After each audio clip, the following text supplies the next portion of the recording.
everybody. We are live high atop 145 Public Square on top at the Rooftop Bar at Town Square Social. It's Coaches Night Out here with our coaches here in Wilson County.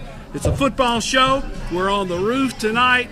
It's a little airish up here tonight, but we're all prepared for it. Advantage Roofing Contractors, LLC, Shop Springs Creamery, the Salas Realty Group, THW Insurance Services, LLC, Cumberland University Athletics, and DT McCall and Sons, Carthage, Lafayette, Lebanon, Franklin, and Cookeville make this show possible each week. Coaches Night Out airs live on Blue Devil Broadcasting and Outdoor Adventures Group. Our schedule for this Friday night high school football includes Lebanon at Gallatin, Friendship Christian at Mount Juliet Christian, Cookeville at Mount Juliet, Green Hill at Wilson Central, and Watertown at Liberty Creek. All regional football games as we near the tail end of the season. This will be week 9 of the high school football season in Wilson County. Chuck Gentry, head coach with Lebanon High School, is with us here as we kick off the program as always, and you made it up on top pretty good. Yes, sir. I only had to take 3 breaks coming up the steps, but I'm not as surprised I used to be. But no, it's nice up here and watching the sunset, and great place to be, Tommy. Last week against Green Hill, there were and every game is like this, but this one so much so, Chuck, 3 or 4 plays made the difference in that football game, didn't it? Yeah, you never want to say it comes down to one play or this or that, but very hard-fought, contested football game, I think, between 2 good football teams. I'm very proud of our young men for the way we played, the overcoming adversity, the resiliency, the way that they battled when things didn't necessarily go our way. Put a lot into it, and I've had a lot of comments from people who said, Coach, I'm proud of the football team, and that's all you can ask for. You're going to win some, you're going to lose some, but the way you play the game, the way you handle yourself, very, very important to me and our staff, and very proud of our young men. Didn't bounce our way. Maybe we didn't make a play or 2 here or a tackle or 2 here, but I think we opened a lot of eyes in the Middle Tennessee area that Lebanon football may be a little better than what we thought. And Chuck, to gauge kind of the pulse of your team after that game, I was down on the sideline, talked to several kids after the game, saw their reaction. There was a mix of anger and disappointment, and you could see it in their eyes. They felt like they let one get away. Well, I said it on the radio last Friday night on the scoreboard show, and I'll say it again. We got on those buses going to Green Hill with nothing else in our mind but winning the football game, and we're disappointed that we did not win that football game for whatever reason or whatever you want to say. And there were some disappointed, upset, hurt, and angry young men, and my biggest concern right now is, can we reach that level of let's go play again and not have a hangover from last week? And we discussed it on Monday. We had a decent week of practice, not where I want it, but a decent week of practice. And when when you put so much into something and you don't get the result that you want, that you've been shooting for a long time, it's supposed to hurt. Yeah.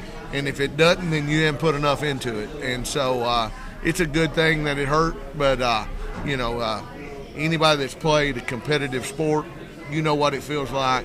Not a good feeling. Can't wait to get the taste out of our mouth, and hopefully we'll be able to bounce back Friday night. Gian Azita put on a show, 219 yards rushing, scored 2 touchdowns and a 2-point conversion. The kid is different from any running back I've ever seen at Lebanon High. He's got something different about him, something you can't teach. Well, we felt like going into the game that our best game plan was to not try to get in a track meet and try to keep up scoring with their offense. So the best thing to do is to keep Cannon Burrows on the sideline. The best way to do that is to keep the ball.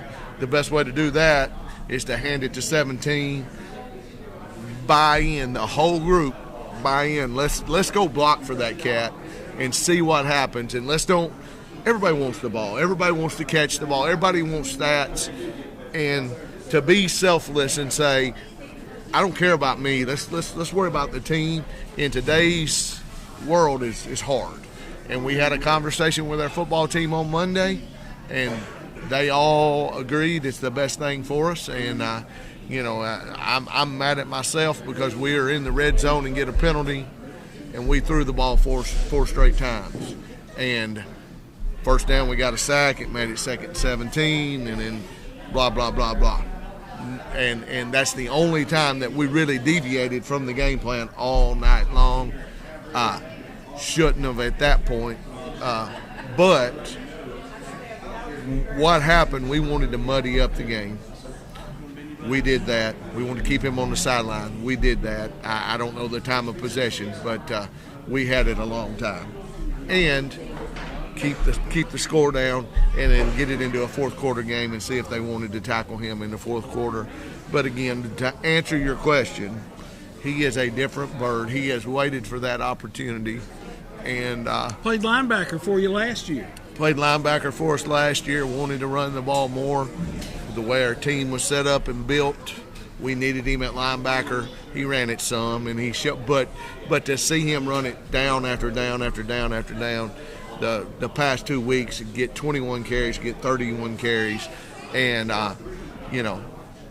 it hurts me to watch people tackle him sometimes. And he is like a bowling ball, a Tasmanian devil, whatever you want to say, but he has power. He's got enough speed. He's a slasher, and he is just kicking, fighting, scratching for every. I told some people last weekend that I want to go block for him. There's and to see our young men, and you can watch them. We condensed our splits, and we're going in there to block safeties, and there's just a pile of bodies, and you don't know if he's coming out of there with the ball. Sometimes he's laying on the ground. They've tackled him. Sometimes he squirts out of there. Sometimes we've got him by the jersey, and we're pulling him along, and it's it's something else to watch. And again, I'm glad he's on our team. I'm glad that he got to showcase his talents with a lot of eyes on him, and the best is yet to come if he can stay healthy, and hopefully we can saddle him up again at some point, but he is a very, very special young man. You've watched a lot more Lebanon football than I have, but for 27 years of coaching, he's one of the fun ones to coach for sure. I've never seen anybody quite like him. I've seen faster guys, but never, and the word that comes to my mind is relentless.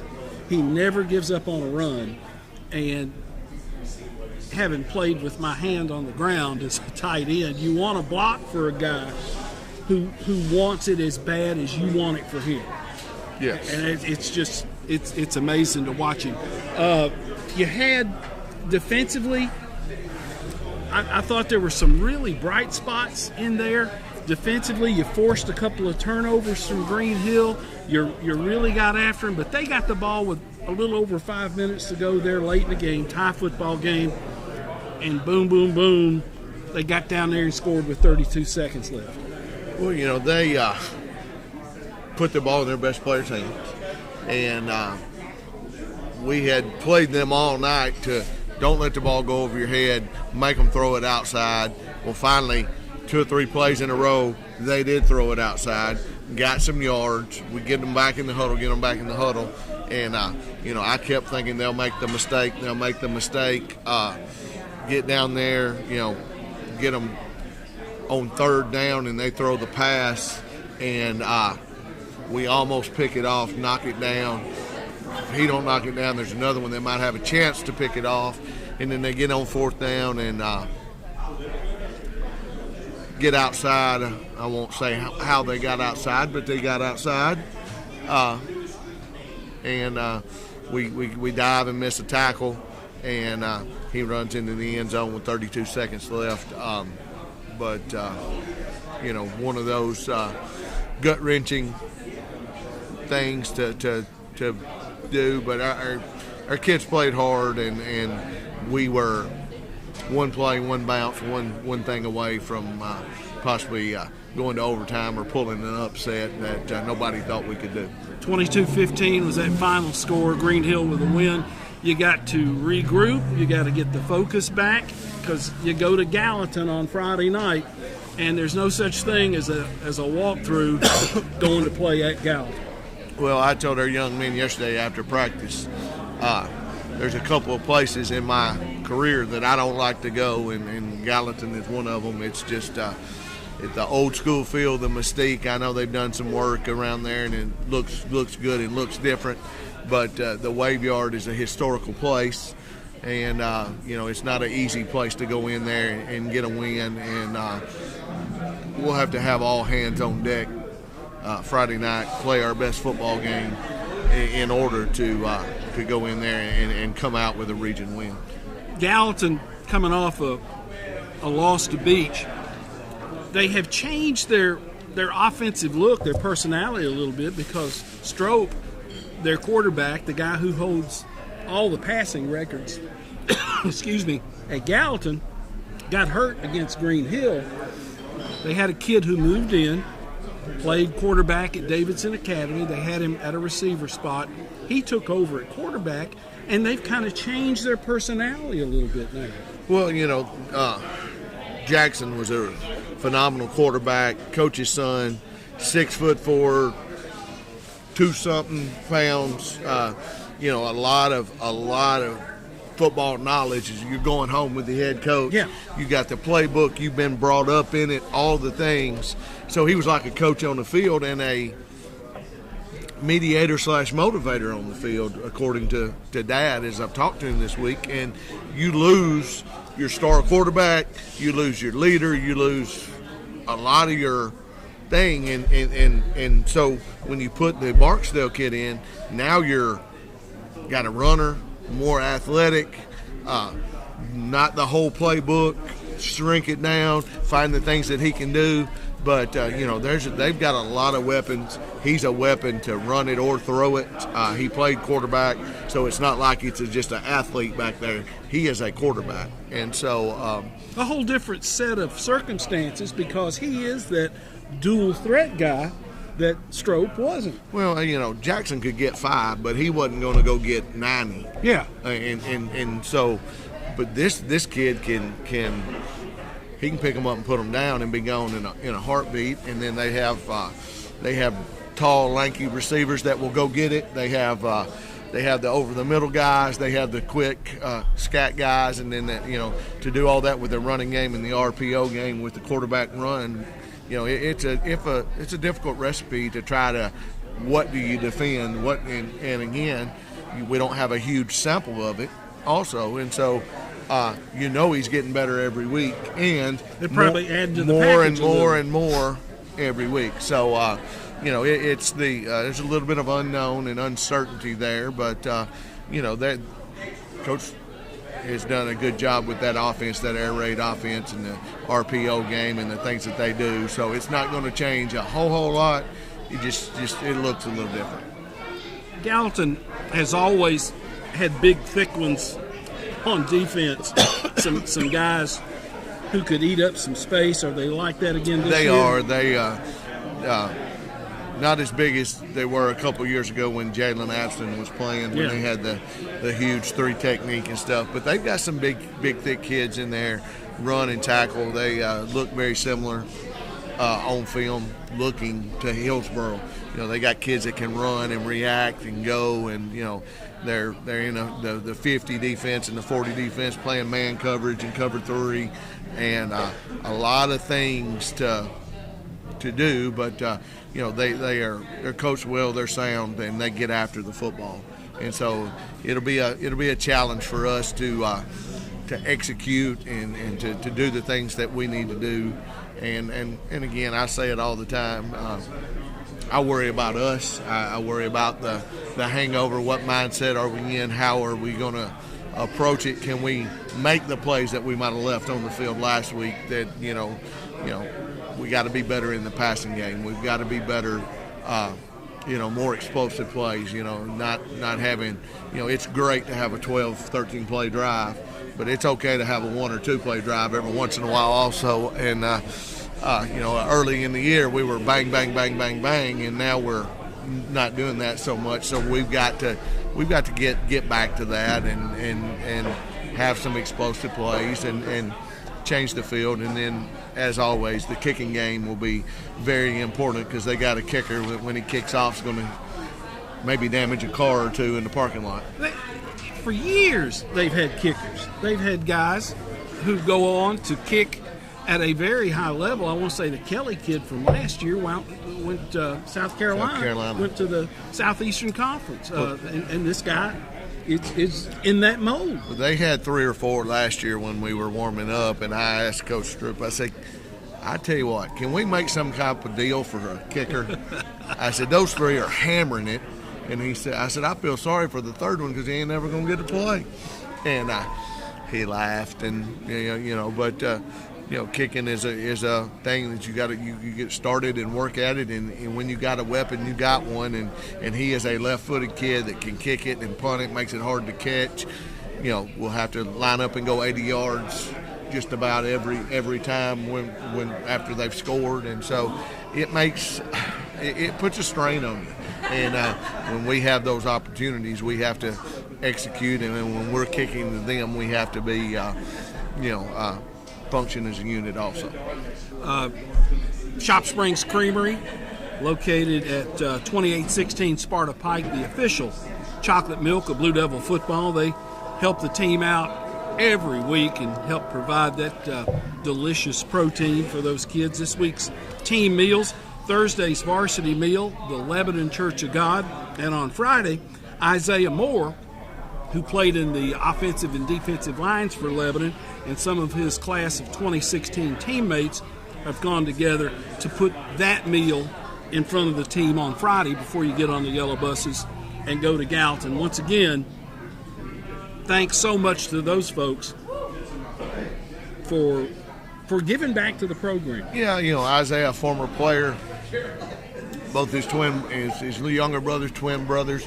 Isaiah, Hezekiah and Joseph played for us, and so Isaiah's been around since I've been here. We're glad that he's willing to do that. And in the Lebanon Church of God, they said it's been a long time since they fed us, and get ready for some of the best fried chicken that's in Lebanon. So I am fired up about that meal, and since you're not going to be there, I'm going to eat your piece tomorrow night. Fair enough. Fair enough. But Brother Darren said that they got back in, and they've got some young men on the team now, and wanted to do that, and so we're really, really looking forward to the meal tomorrow night. And our kids, they love it. You've seen them. The camaraderie, the fellowship that they have there, and then just some of them that it's one of the bright spots of their day. They know they're going to get a good meal. Some of them take some home. Some of them will sit there and eat till there's no more. It just depends on the ones, but it's a fun night, and we appreciate everybody that feeds us. On Thursday, on Friday, on JV and freshmen, and then even after the games. This community has been really good to Lebanon football, and we appreciate it, whether how big, how small, whatever. It takes a village to run a football program and to raise young men, and we appreciate everybody that shows their BDP every week. Speaking of support, we'll close on this. You had a great crowd that battled the traffic up Highway 70 to get to Green Hill last week. Some of them were a little late getting there because the traffic was so bad, but you need that kind of crowd again on Friday night to go to Gallatin. Yeah, 109 and 25 is not easy getting down either. So leave early, and come. And we need all the support we can get. And it's a hard place to play. So as much blue and white that we can get in there, it will be a fun atmosphere, a good football game, and a lot of region standings, playoff implications going on to it. Plus, a side note, the Gallatin football team is wearing their throwbacks for the Union I didn't know that. Okay. So there'll be no green and yellow. It will be white headgear, maroon jerseys, and white pants. And so little extra flavor for the game. And he called and told me that they were doing that. And so it won't look like the Green Bay Packers rolling out there, but it will be us versus Gallatin, and we need everybody that we can to come and support us. Chuck, thanks for the visit as always. We'll see you on Friday, okay? Thank you, Tommy. Chuck Gentry, head coach of the Lebanon Blue Devils, with us here as we start our program on the roof at Town Square Social. We'll be back with Tim Mathis, head coach at Cumberland, after these words.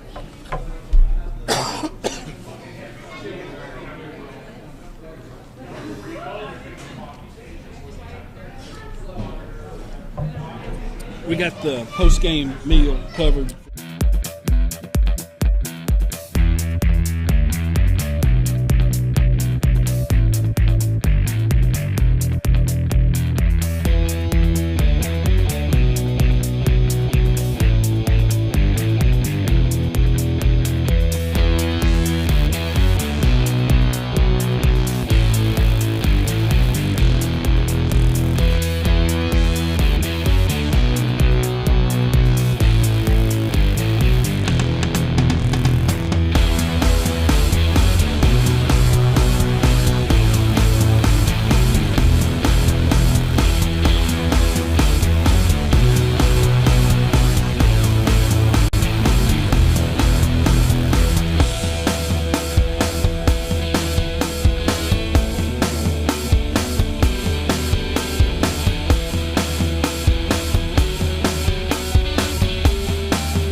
Spontaneous applause for us here on the roof at Town Square Social. Tim Mathis, head coach at Cumberland, with us. Let me run through our sponsors. Advantage Roofing Contractors, LLC, Donnie Self and Rob Painter. Shop Springs Creamery, Jeffrey and Elizabeth Turner. The Salas Realty Group, 120 Public Square, Lebanon. THW Insurance Services, LLC. That is 321 West Main Street, Lebanon. Cumberland University Athletics. DT McCall and Sons, Lebanon, Carthage, Lafayette, Franklin, and Cookeville. I was remiss when Chuck was on. I wanted to hit on this.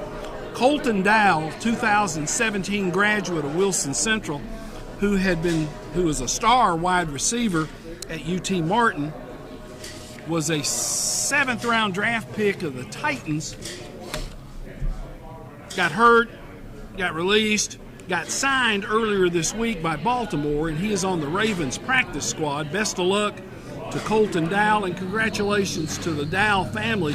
From what I gather, Colton continued to work on his rehab, got better, had a couple of tryouts, and is on the practice squad at Baltimore, which means you're just a step away.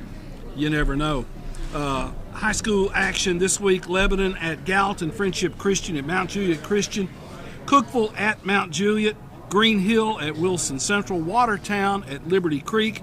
Saturday, Cumberland will play host to Campbellsville in the Cumberland homecoming football game.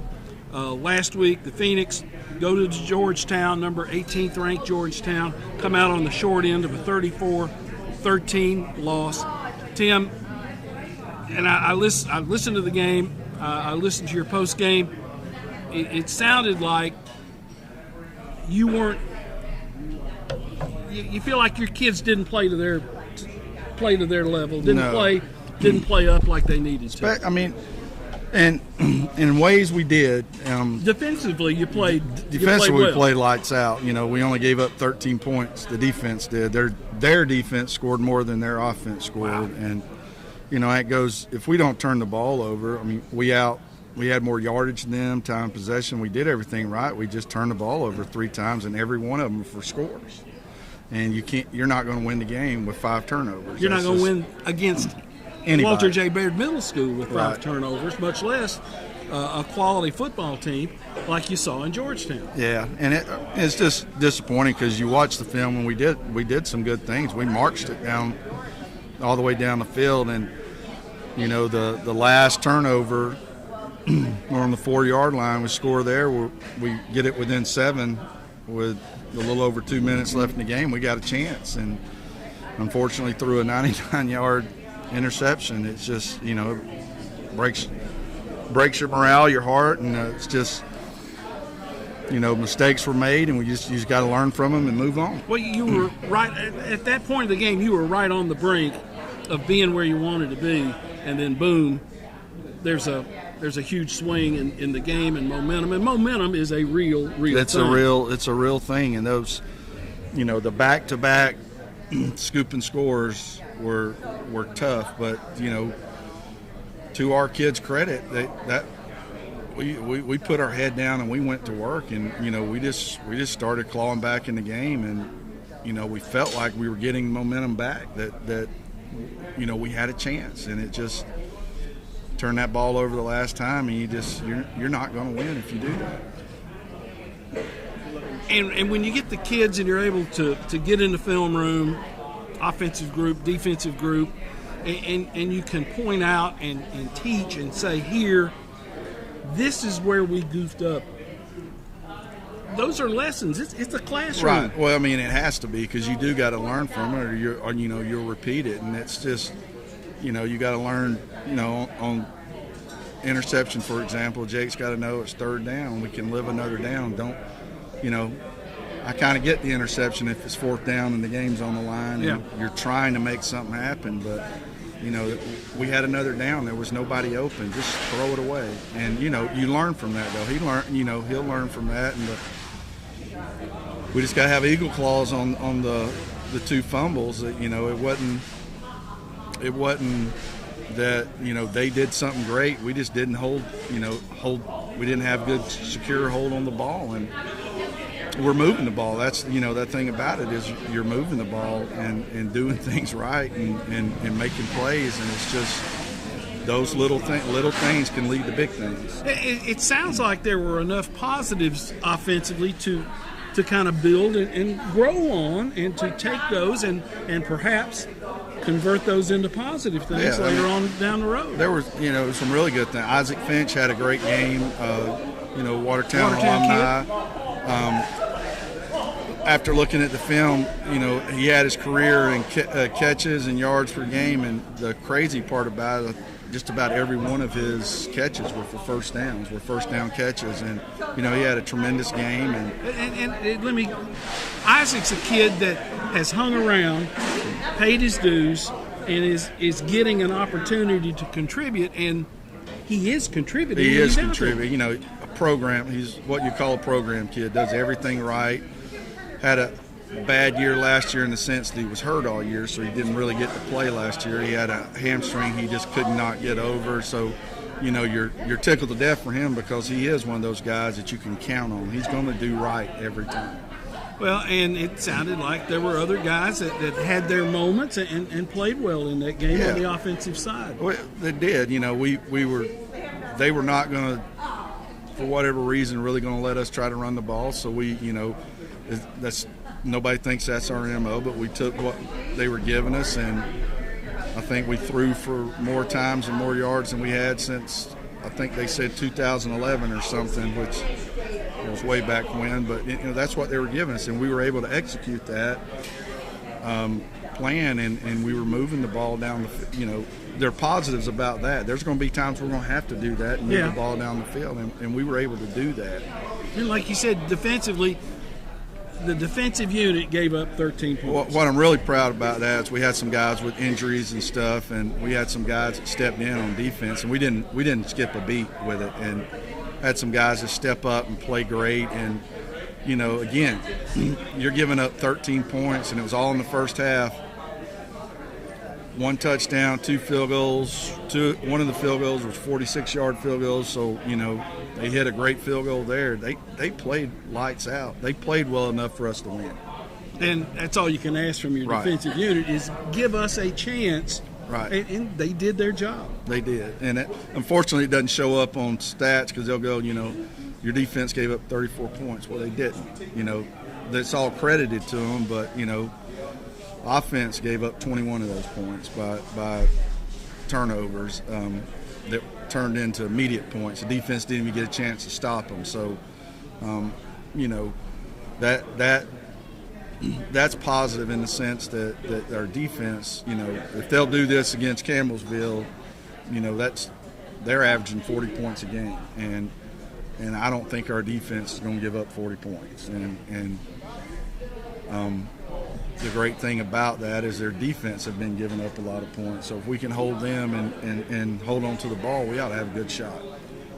You've been on the road for an open date and been on the road. It's been a month since you have played at Noakes Lassiter. Are you going to put them on the bus and drive around Lebanon a little bit and then dump them out there? I don't think so because we hadn't played great on the road. I'm glad we're home.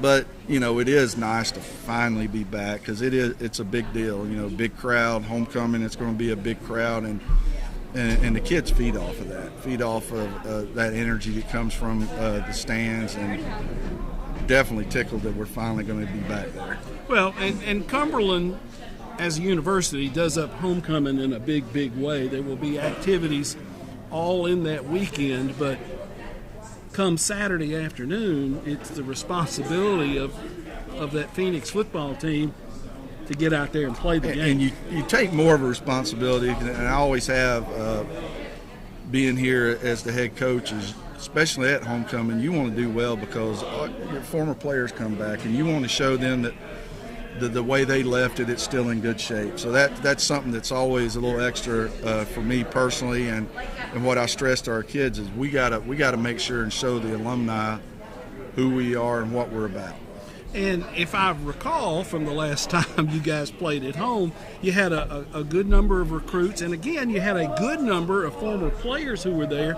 I feel like those numbers will go way up. Yeah, we are expecting a huge recruit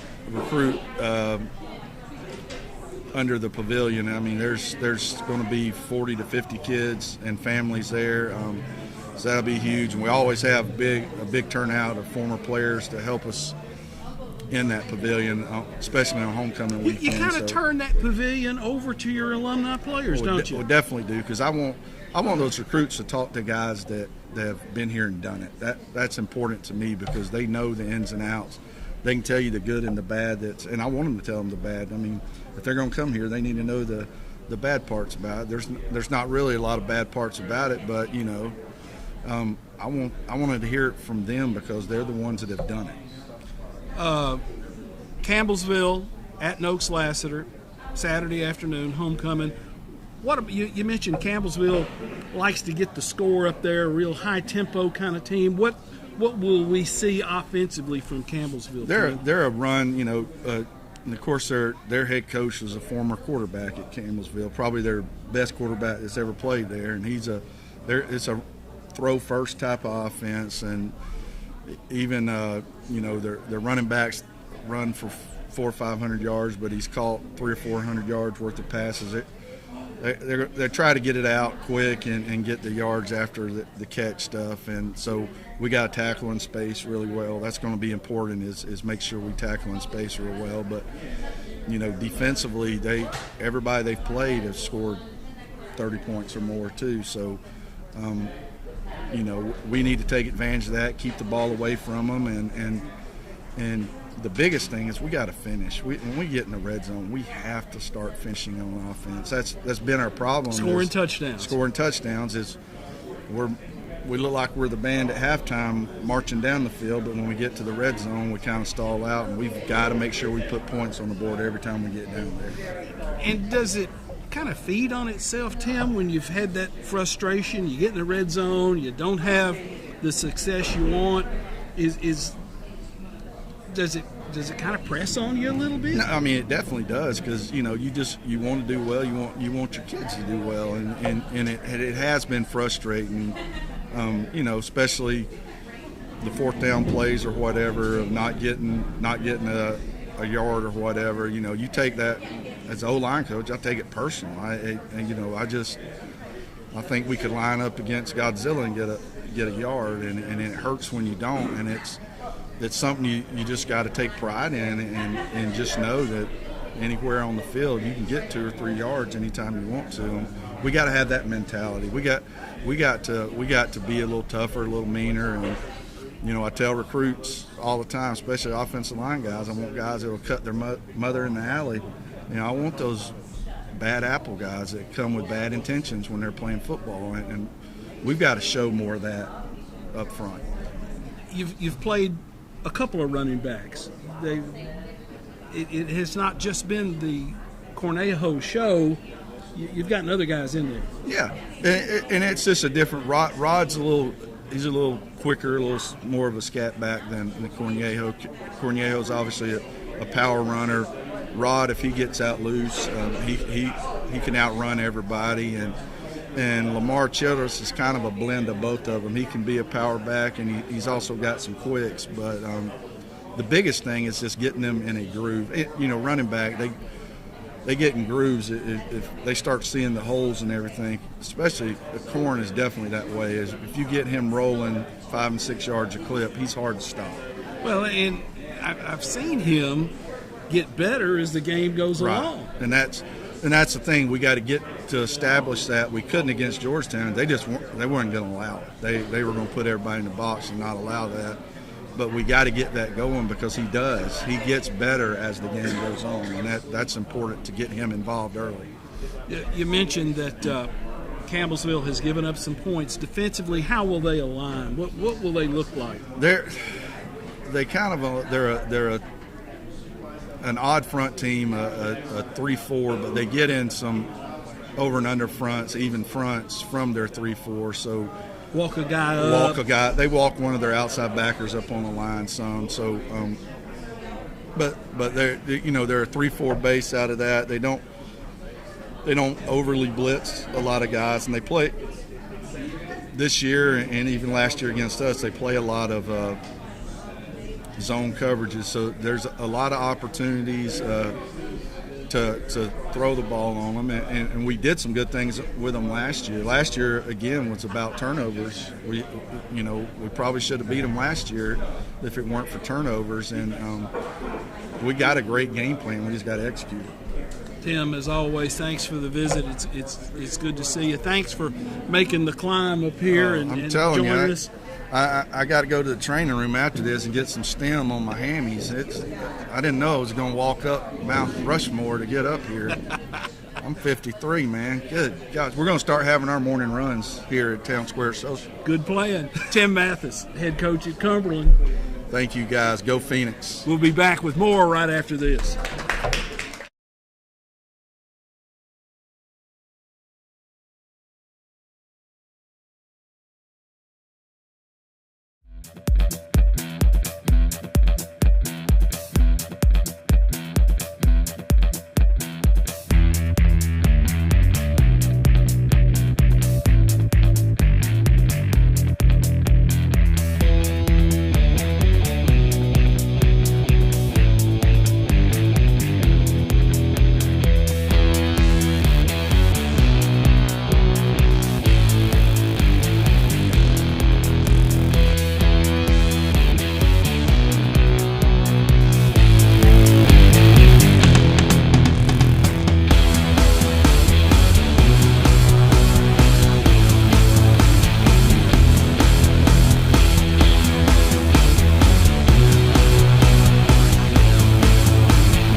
And I was like,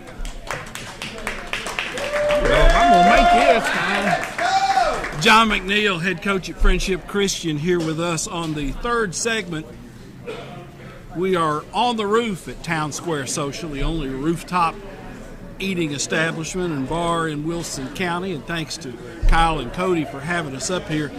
Coach's Night Out airs live on Blue Devil Broadcasting and the Outdoor Adventures Group. Let me run through our sponsors again. Advantage Roofing Contractors, LLC, Shop Springs Creamery, the Salas Realty Group, THW Insurance Services, Cumberland University Athletics, DT McCall, and Sons. This schedule for Friday the 24th, Lebanon at Gallatin, Friendship Christian at Mount Juliet Christian, Cookville at Mount Juliet, Green Hill at Wilson Central, Watertown at Liberty Creek. Last week's results, Green Hill over Lebanon 22-15, Mount Juliet over Wilson Central 30-0, Friendship Christian 31, Franklin Christian 10, and Watertown defeated Cascade by a score of 27-9. John, how's your football team playing right now? You come in 7-1, 4-0 in region play. How do you think your kids are playing right now? Well, we got the week of fall break we played DCA. We got at least four, maybe five kids back from injury, and that was huge. But we gained a lot of experience with kids that otherwise wasn't getting playing time, and they held it together, and now feel like we're a lot stronger team just because of depth that we didn't have early on. So, it's helped. I think that week off that we had the week before, I give them the whole week off, and it's my time. I go. It's hard to go in the summer. I think it was good, refresh, come back, and because football's a grind, and it's a long time. And most every coach I've talked to said they have grown into this. Let's take the week off. They're sick of me. I may be sick of some of them. Let's go ahead and break this thing down a little. Well, we get 2 weeks, so that makes a difference too. 2 weeks. I didn't realize. Well, no, we don't take off 2 weeks. But we have off 2 weeks. We have 2 week break. So we try to align with the county on our football bye with the county bye, and that way, like, we took everybody that could go. My wife and I took the kids to the mountains, went to the cabin, had 4 of our 6 grandchildren, and the only one, of course, Sean was able to go because Lebanon was off. Right. I have another son-in-law that coaches at Brentwood Academy, but they played, so he stayed. But my daughter came with her daughter, which is what you wanted anyway. Yeah, he was fine leaving. Tim, yeah. But it was just a great week. Now I'm not gonna lie, it made it better beating DCA on that Friday, and then we left on Saturday, and I don't remember who Sean and them played, but they won. So everybody was happy. Great vacation. We had a great time with family. I was ready to get back. It was, it just refreshes the coaches too, and because it is a grind. People don't know how many hours you guys put in. Well, we just show up and coach. What are you talking about? Yeah, we just show up and say, yeah. It is a grind, and the difference in football. We were talking about this today. The difference in football, basketball, or baseball is you grind for Sunday, Monday, Tuesday, Wednesday, Thursday. And then boom, you got one game. You lay it on the line for one game, and then when let's say you win, like we did last Friday, you're almost exhausted. It's almost hard to just take that and enjoy it. It is. Because now you're worried about the next week. Whereas basketball and baseball, 3-4 games a week, it's like you're just rotating and going one after the other. And so I've just done this a long time, and football has just been a mental grind, and so it's just great to have an opportunity to let the coaches and the kids get a break. You mentioned getting some kids back. You were able to build some depth because you had some guys out. I want to talk about a couple of underclassmen, a sophomore and a freshman. Another freshman as well. Defensively, Gideon Knox, sophomore defensive lineman, 73 tackles, 22 tackles for loss. Freshman linebacker Bruno Prater, 64 tackles, 11 tackles for loss. A 9th grader and a 10th grader going out there and banging against the people you got to play. Well, here's the thing with those two. they don't look like a freshman and a sophomore. That's the good thing. Bruno is a big husky kid. Physically, he's not going to have a problem inside there. He's still a freshman. He's still got a lot to learn. But, it really didn't hurt us from a standpoint of going, hey, a freshman at linebacker. But I think what helped him and our other linebacker, both of them have really no experience because they haven't played in the inside. But our D-line with Gideon and McMillan and then Brixton and Buchanan, those four in rotating, and Gideon and McMillan only play defense. So that has really helped those linebackers a lot to be able to not have to say, hey, the linebackers have got to make it happen. And they've been able to help them out, and so it hadn't hurt us. Offensively, Ryder Walcott, freshman, 663 yards, 10 touchdowns. He's been a pleasant, I don't know if he's a surprise to you, but to other folks, a freshman going out there and getting those kind of numbers. I would say it was a surprise, and people want to compare him and his brother. And they're two different kids, but Tyson didn't run the ball that much as a freshman, and we know what he did after that. Yeah. But that's where Ryder got help when Jaden got hurt week 2 against Fayetteville. Ryder came in, and that probably made the difference for him, because otherwise he wouldn't have the number of carries that he has to get him experience. So now Jaden's back. Jaden's running well, just like he hadn't missed. You got two guys now with a lot of experience that can run the ball. We've even done some two-back set where we got them both in at the same time. So once again, that has helped us in our depth. Jaden McGowan, senior, 503 yards, 6 touchdowns in his time back, and he missed, 2.5 games? What are we, 7-1? Yeah. And he played the first one, part of the second one. That's it. And DCA was first one back. So 1, 2, 3, 3.5 games he's played. That's it. So, kind of compare, contrast what Walcott brings to the table, what McGowan brings to the table in the way they run the football. Ryder is more of a shifty plant, really moves. He's lightweight, so freshman, not as powerful at this point. Jaden is a big, stocky kid with good speed. He can run through tackles. He also can move and make you miss. Two different type runners. And but I don't really have a problem either one of them. When I get, it's not like I worry about who's getting it, especially since we've had that experience. So, and to be able at some point to have them both in the backfield, along with Blake Waldorf, your quarterback, who's run for over 200 yards and has scored 5 touchdowns on the ground. So that's quite an attack back there. Not even talking about his passing numbers. 1,280 yards, and he's thrown for 9 touchdowns. You got a little something going there offensively. Yeah, I think Blake has brought a lot to the table of, not allowing people. Well, some still do it or try. They can load the box, or they can try to cover and do. So you got to pick your poison on that. And having him back there and having some receivers that can go get the football, and we're fortunate to have some of those, allows us to let the defense decide what they want to do, and then we choose from there. And a lot of times we don't know. Franklin Christian, we had no idea. They loaded the box and went man-to-man with no help. So, we were able to we still ran it and ran it well. But Blake kind of tweaked his back in that game and kind of hurt him a little bit on some throws that otherwise he wouldn't have missed that possibly would have been touchdowns. But he should be well this week. 31-10 over Franklin Christian. You got Mount Juliet Christian at Ed Suey Field on Friday night.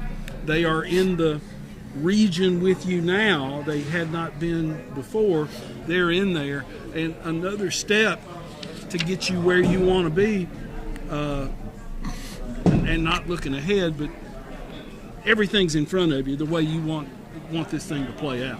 Yeah, it's so far, we hadn't have a blemish in the in our district, region, or whatever they call it now. But we got 2 left, and we got to take care of Friday night, and then we got one last one before we hit the playoff trail, and we'll see what happens then. And it always confuses me, and some years it has changed, to win, to be number one coming out of your district region. What does that do? I know you get a home game. Will there be a bye there? How does that work? How does runner-up? Yeah, one out of our region will get a bye. Two out of our region will play a West Tennessee team, number 4 out of there, which is probably Tipton Rosemark. Then we would play them at home. Yes. So we either way, 1 and 2 gets a home game. Okay. So one may get all of them. I don't know. I hadn't looked at it enough. I just know that you're going to either get a bye then a home game, or if you're 2, you'll get a home game. Then you'll have to probably go to, and I think right now it's Providence and Middle Tennessee Christian. The winner of that wins that side. You would go to there, which is close. If that's what happens. I'm not sure the whole sequence of what happens. In the one spot of who you match up, and there's still some teams you don't know. I think out west there's 3 good teams that are just jockeying for that 1, 2, 3 position.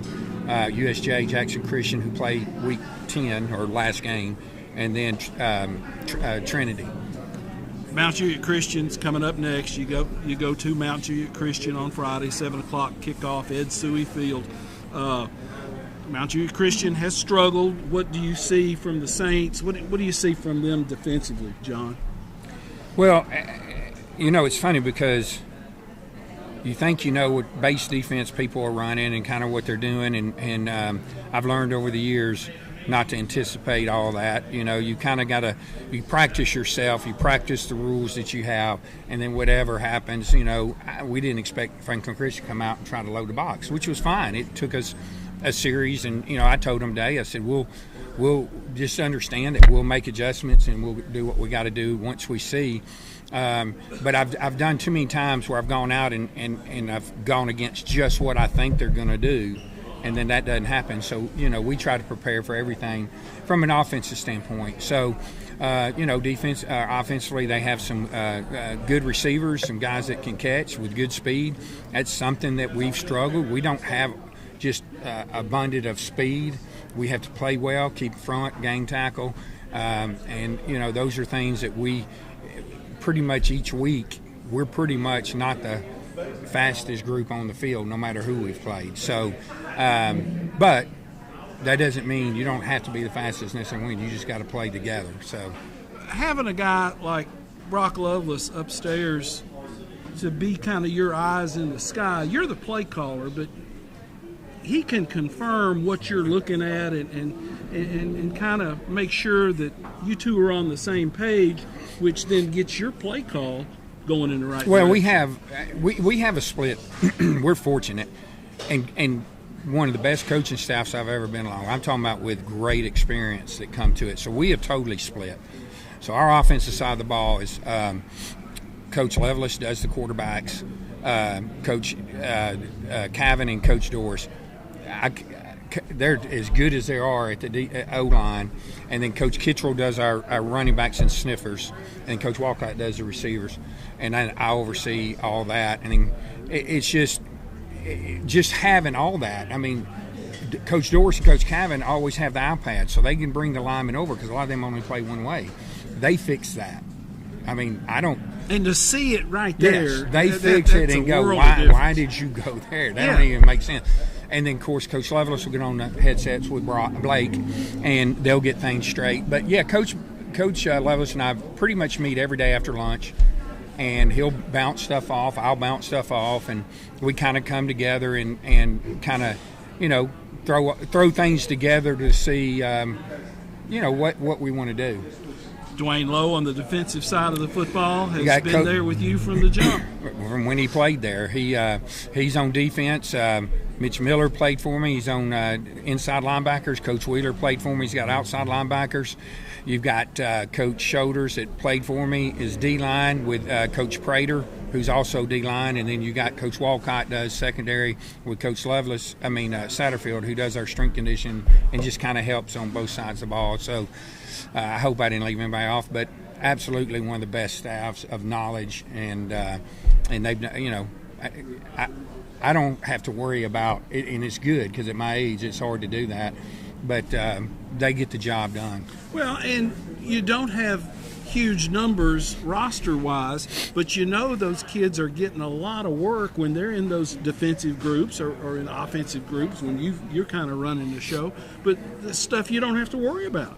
It's something we did this week that we haven't done, and that's on me, but we have challenged. We came out Monday, and the linemen went in. They lifted. We did lift, condition, and then they went and watched film for an hour or so. We took everybody out. We went best against best in the secondary. I told them, I said, look, here's the deal. You want to be a receiver. Everybody wants to be a receiver. Well, we only got so many spots. I said, so here we go. You got him, so when we're on offense, you're on defense, and we'll switch it. It wasn't, ones and twos. It was guys that rotate in and play their spots. Y'all show me what you want. And probably should have been doing that all along. It's just hard to do it. Sounds like you got some good work out of that. Very good work. Did that on Monday, did that on Tuesday. Blake didn't throw any, so the Brock, who's going to be an unbelievable quarterback down the road, he's just a freshman learning, and about 6'5", right now, 6'4". What's his name, Brock? Winfrey. Okay. And he's going to be – he's just learning. And it's good he's got Blake that he can kind of fall in behind. The only thing I hate is we ain't been able to play JV games. We played one last week because we got some 8th graders that got to come up, and they help us on JV. And we got one next week. But he's gotten a lot of reps this week because Blake, we've rested him for a couple days, but he did practice today. So, health-wise, you got those guys back. You feel like at this point in the season, you're going into the game number 9. I mean, how is it health-wise? We got one other kid that was hurt in week 2 that'll be back next week, and then knock on wood, we don't have anything in practice tomorrow, game Friday night, and hopefully we go into the last game of the year with everybody healthy, which is not unusual, but is unusual, especially when we got hit so hard at the beginning of the year with those injuries. But to be successful at the number of kids that we have, we don't have 100 kids. You got to hope your guys stay healthy. And you got to be smart with them in practice, and you were able to build depth with getting some of those guys in there early, and your younger kids have stepped up for you. Yeah, I absolutely. Coaches and the younger kids have made the big difference. John, thanks for the visit as always. Have a good one against Mount Juliet Christian on Friday. Appreciate it. John McNeil, head coach at Friendship Christian, as we close out our week number 9 edition of Coaches Night Out, live from the rooftop at Town Square Social. Thanks to all our guys behind the cameras, to Jeff Poling for helping us get set up here, and Kyle and Cody for allowing us on the roof. I'm Tommy Bryan. I will talk to you later.